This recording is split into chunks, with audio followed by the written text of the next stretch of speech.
کم از کم رات دن میں ایک مرتبہ اپنے نبی کی سیرت کو پڑھا کر. جب تمہارے اندر تمہارے نبی کی محبت راسخ ہو جائے گی، یہ چیز تمہیں سب سے بڑی سبب بنے گی، تم منشیات کے قریب بھی نہ جا سکتے. تو اگر ہم اسلام کی بات کریں تو اسلام چونکہ نظام حیات ہے یہ، اور کیا واقعتاً اس اسلام کے پیغام کو آج کی ڈیٹ میں ہمارے نوجوانوں کو سمجھنے کی زیادہ سے زیادہ ضرورت ہے؟ کیا کہنا چاہیں گے اس والے سے؟ بسم اللہ الرحمن الرحیم. اللہ تبارک و تعالی نے اپنے مقدس کلام میں فرمایا کہ انسان کی حیات ہی اسلام میں ہے. ان الدین عند اللہ الاسلام، اللہ کے نزدیک سب سے مقبول ترین دین اسلام ہے. اور اپنے نبی جناب محمد الرسول اللہ صلی اللہ علیہ وسلم کے لیے اللہ تبارک و تعالی نے فرمایا الیوم اکملت لکم دینکم واتممت علیکم نعمتی ورضیت لکم الاسلام دینا. یا رسول اللہ، ہم نے آج کے دن آپ پر دین کو مکمل کیا اور آپ پر اپنی نعمت کو مکمل کر دیا، اور تمہارے لیے ہم نے دین اسلام کو پسند کیا. حضرت عمر رضی اللہ تعالی عنہ، جب ان سے مطالبہ ہوا کہ حضرت آپ کے کپڑے پائبند کے بغیر ہونے چاہیے، آپ کو بڑا شاندار لباس لگانا چاہیے، اس وقت اسلام کے بارے میں حضرت عمر رضی اللہ تعالی عنہ نے ہم تمام نوجوانوں کے لیے ایک پیغام دیا. وہ پیغام میرے تمام نوجوانوں کو اپنے اندر پیوستہ کرنے کی بہت زیادہ ضرورت ہے. جب حضرت سے یہ سوال ہوا تو حضرت نے کہا ہم وہ لوگ تھے جو دنیا میں سب سے ذلیل ترین لوگ تھے. اللہ تعالیٰ نے ہمیں عزت اسلام کے ذریعے دی.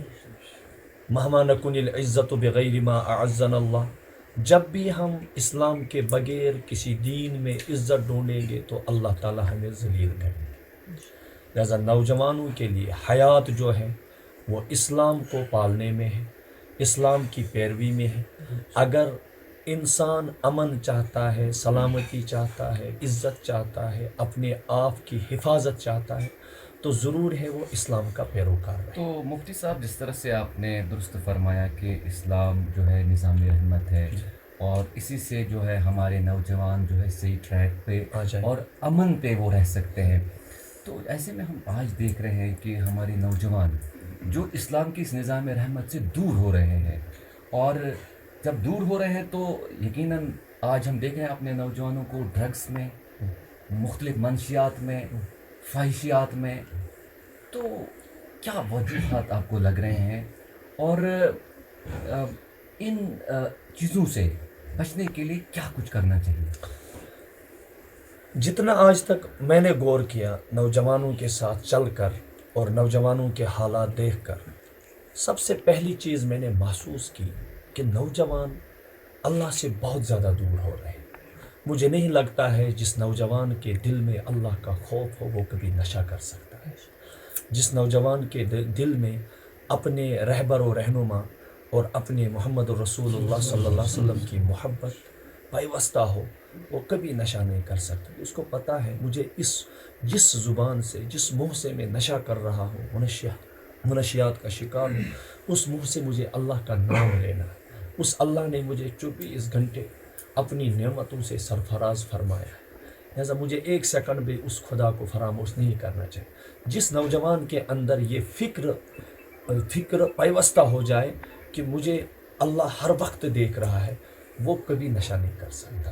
دوسرے، جس نوجوان کے اندر یہ فکر راسخ ہو جائے کہ میرے نبی نے 24 گھنٹہ میرے لیے رویا ہے، اس نے میری زندگی کے لیے 24 گھنٹے اللہ سے مانگا ہے کہ اللہ میرے اس امت کے نوجوان کو سلامت رکھنا.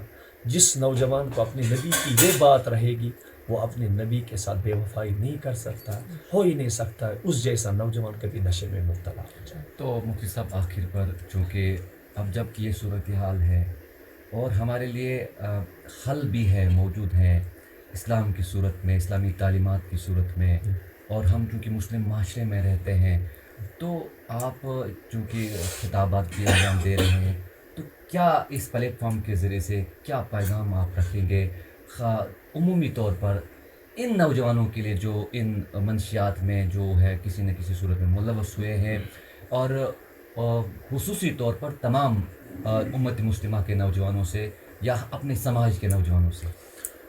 ایک بات میرے دل میں آتی ہے، جب میں اسلام کا میں نے اپنے کوتاہی کے اعتبار سے مطالعہ کیا ہے، اپنے ہمظرفی کے اعتبار سے مطالعہ، علماء کے ساتھ اٹھتا بیٹھتا رہتا ہوں یا دینی مجالس میں جاتا رہتا ہوں، میں نے ایک حدیث سنی ہے، میں ایک گزارش ضرور نوجوانوں سے کروں، سب سے پہلے صحبت بد سے دور رہیں۔ جو یہ ضروری ہے کہ رسول اکرم صلی اللہ علیہ وسلم نے ارشاد فرمایا کہ نیک صحبت کی مثال ایسی ہے کہ اگر عطر فروش کے دکان جیسی، اگر تم عطر فروش کے دکان سے عطر نہ خرید سکو گے، کم از کم مشک تو وہاں سے لے جا سکتے ہو۔ بری صحبت کی مثال حضور علیہ السلام نے فرمائی کہ یہ بدبو ہے، اگر تم وہاں سے بدبو نہ لے جاؤ لیکن تمہیں بدبو ضرور لگے گی۔ میں نوجوانوں سے یہ نصیحت بار بار اپنے وعظوں میں خطابات میں کرتا ہوں، تا توانی دور باش از یار بد۔ شیخ سعدی شیرازی رحمۃ اللہ علیہ نے فرمایا جہاں تک تجھ سے ہو سکے بری صحبت سے دور رہو۔ اللہ نے بھی فرمایا وَكُونُوا مَعَ الصَّادِقِينَ، نیکوں کے ساتھ بیٹھو، نیکی تمہارے اندر منتقل ہو جائے گی، بروں کے ساتھ بیٹھو گے تو برائی تمہارے اندر منتقل ہو جائے گی۔ میری نوجوانوں سے یہ گزارش ہے، سب سے پہلے اپنی صحبت کو صاف بناؤ۔ نیکوں کے ساتھ بیٹھو گے تمہاری یہ عادتیں خود ہی چھوٹ جائے گی، خود ہی۔ اور سب سے پہلی بات، دوسری بات میری یہ گزارش ہے، آپ جتنی سٹڈی دنیا کے بارے میں کر رہے ہیں، جتنا وقت آپ دنیا کے کاموں میں لگا رہے ہیں، موبائل پر، فحاشات میں، بے حیائی میں، کم از کم۔ ناظرین کرام، یہ تھے ہمارے ساتھ مفتی مشتاق صاحب، جو آج کے تازہ اور برننگ ایشو پر بات کر رہے تھے۔ آپ دیکھتے رہیں پرائم پوسٹ۔ فی امان اللہ، خدا حافظ۔